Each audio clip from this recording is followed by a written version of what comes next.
የገጠር ምርትን ከከተማ ግብይት አምራችን ከሸማች ጋር በቀጥታ በማገናኘት አካታች ኢኮኖሚያዊ እድገትና ማህበራዊ ፍትሃዊነትን ለማረጋገጥ ወሳኝ ሚናን ይጫወታል የህብረት ስራ ማህበራት። ማህበራቱ ይህንኑ ሚናቸውን ይበልጥ ለመወጣት እንዲያግዛቸውና ተቀናይተው እንዲሰሩ የሚያስችል ሲምፖዚየምም በፌዴራልና የአዲስ አበባ ህብረት ስራ ኮሚሽን አዘጋጅነት ተካሂዷል። ሲምፖዚየሙ የገጠር ከተማ ሽግግርን መነሻ በማድረግ ሂደቱን ጤናማ ለማድረግ የሚያስችሉ ውይይቶች የሚካሄዱበት ስለመሆኑ የኢትዮጵያ ህብረት ስራ ኮሚሽን ዋና ኮሚሽነር ጌትነት ታደሰ ከፋና ቴሌቪዥን ጋር በነበራቸው ቆይታ አንስተዋል። በዚህ በህብረት ስራ ሪፎርም ውስጥ ወይም ደግሞ በሀገራችን የብልጽግና ጉዞ ውስጥ የህብረት ስራ ማህበራት ሚና ምንድነው የሚለውን ነገር በጥልቀት የምንወያይበት ነው። እንዳየው መነሻ ጽሁፎች ቀርበዋል። አንደኛው ጽሁፍ አጠቃላይ ከግብርናና ገጠር ትራንስፎርሜሽን ጋር የተያያዘ ነው። በዚህ ውስጥ የህብረት ስራ ማህበራት ሚና ምንድነው የሚል ነው። ሁለተኛው ጽሁፍ ከሸማች ህብረት ስራ ማህበራት ጋር የተያያዘ ነው። ቤዚካሊ የገጠር ከተማ ትስስርን መነሻ ያደረገ ግብርናውና ከተሜው ገበሬውና የከተማ ነዋሪው አምራቹና ሸማቹ የሚገናኙበትን በዛ ረገድ ደግሞ እየተሰራ ያለው ስራ ምንድነው የሚለውን የምናይበት ነው። ህብረት ስራ ማህበራቱ ከዚህ ቀደም በአምራችና ሸማች መካከል ውስብስብ የነበሩ አካሄዶችን የቀረፈ ስለመሆናቸውም ተነስቷል። በዚህም አሁን ላይ ከምርት እስከ ግብይት ጤናማ አካሄድ መፈጠሩም ነው የተጠቆመው። ከክልሎች የሚያመጣቸው ምርቶች ለህብረተሰቡ በቀጥታ ተደራሽ የማድረግ ስራዎችን እየተሰራ ነው ያለው። አዲስ አበባ ላይ የኑሮ ውድነት ላይ ሸማቾች ህብረት ስራ ማህበራት የሚያቀርቡት አንዱ ነው። ሌሎችም የንግድ ቢሮ በጋራ አለ፣ አርሶ አደርና ከተማ ግብርና ኮሚሽን አለ፣ የአዲስ አበባ ንግድ ስራዎች ድርጅት አለ። በጋራ ሆነን ህብረተሰቡ በአቅራቢያው እንዲያገኝ ችግሩ እንዲቃለልለት በጥራትም የተሻሉ ምርቶች እያቀረቡ ነው ያለው። የእሴት ሰንሰለት ቅንጅትን ለማጠናከር የገበያ ተደራሽነትን ለማሳደግ የቁጠባ ባህልን ለማስፋፋትና ለሀገራዊ ኢኮኖሚያዊ እድገትም ሚናቸው የላቀ ነው። የገንዘብ ቁጠባና ብድር ማህበራት አሉ። እነዚህ የቁጠባና ብድር ማህበራት ወደ 18000 የሚሆኑ ናቸው ያሉት በሀገር አቀፍ ደረጃ።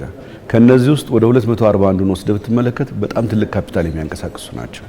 በመቶ ሺዎች ለሆኑ ኢትዮጵያውያን ብድር የሚሰጡ ናቸው። ይህንን የሚሰጡት የብድር ተጠቃሚ ቁጥር ብትመለከተው ከባንኮች ጋር የሚገናኝ አይደለም። ባንኮች ለጥቂት ባለሀብቶች እና ለተወሰኑ ፕሮጀክቶች ያበድራሉ። ኦፍ ኮርስ የገንዘብ መጠኑ ከፍ ያለ ነው።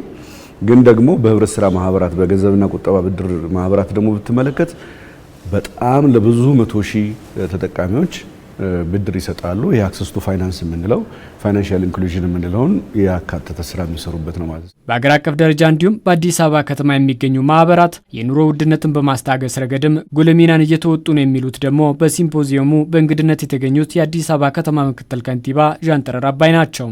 ላለፉት ጊዜያት በተለይ የሸማች ህብረት ስራ ማህበራት በዩኒየናቸው አማካኝነት የምርት ትስስርን ከክልል ማህበራት ጋር እና ዩኒየኖች ጋር በመፍጠር ባከናወኑት ተግባራዊ ምላሽ ሰጪ የኑሮ ውድነትን ከመቀነስ አኳያ ትልልቅ ስራዎችን በማከናወን ለዕለት ችግር ለተጋለጡ ጭምር ከአባላት ባሻገር ሚናቸውን እየተወጡ ያሉ ስለሆኑ ቫልዩ አዲሽን ላይና የተሻለ ተጨማሪ ምርት ወይም ደግሞ አሴቱ ያደገ ምርት ለሸማቹ እንዲያቀርቡ ከማድረግ አኳያ የጀመርናቸው ስራዎች እንዲሰፉ እንፈልጋለን። ከተማ አስተዳደሩ ከህብረት ስራ ማህበራት እየተገኘ ያለውን ጠቀሜታ በመረዳት አስፈላጊ ድጋፎችን እየከወነ ስለመሆኑም ነው የተነሳው። ህብረተሰቡ ቀጥታ አገልግሎት እንዲያገኙ ሸማቾች ህብረት ስራ ማህበራት እንዲጠቀሙ በማደስ ሱፐርማርኬቶች፣ የግብርና ምርት መሸጫ እንደዚሁም የተለያዩ ቦታዎችን በማዘመን በተለይ እሴት በመጨመር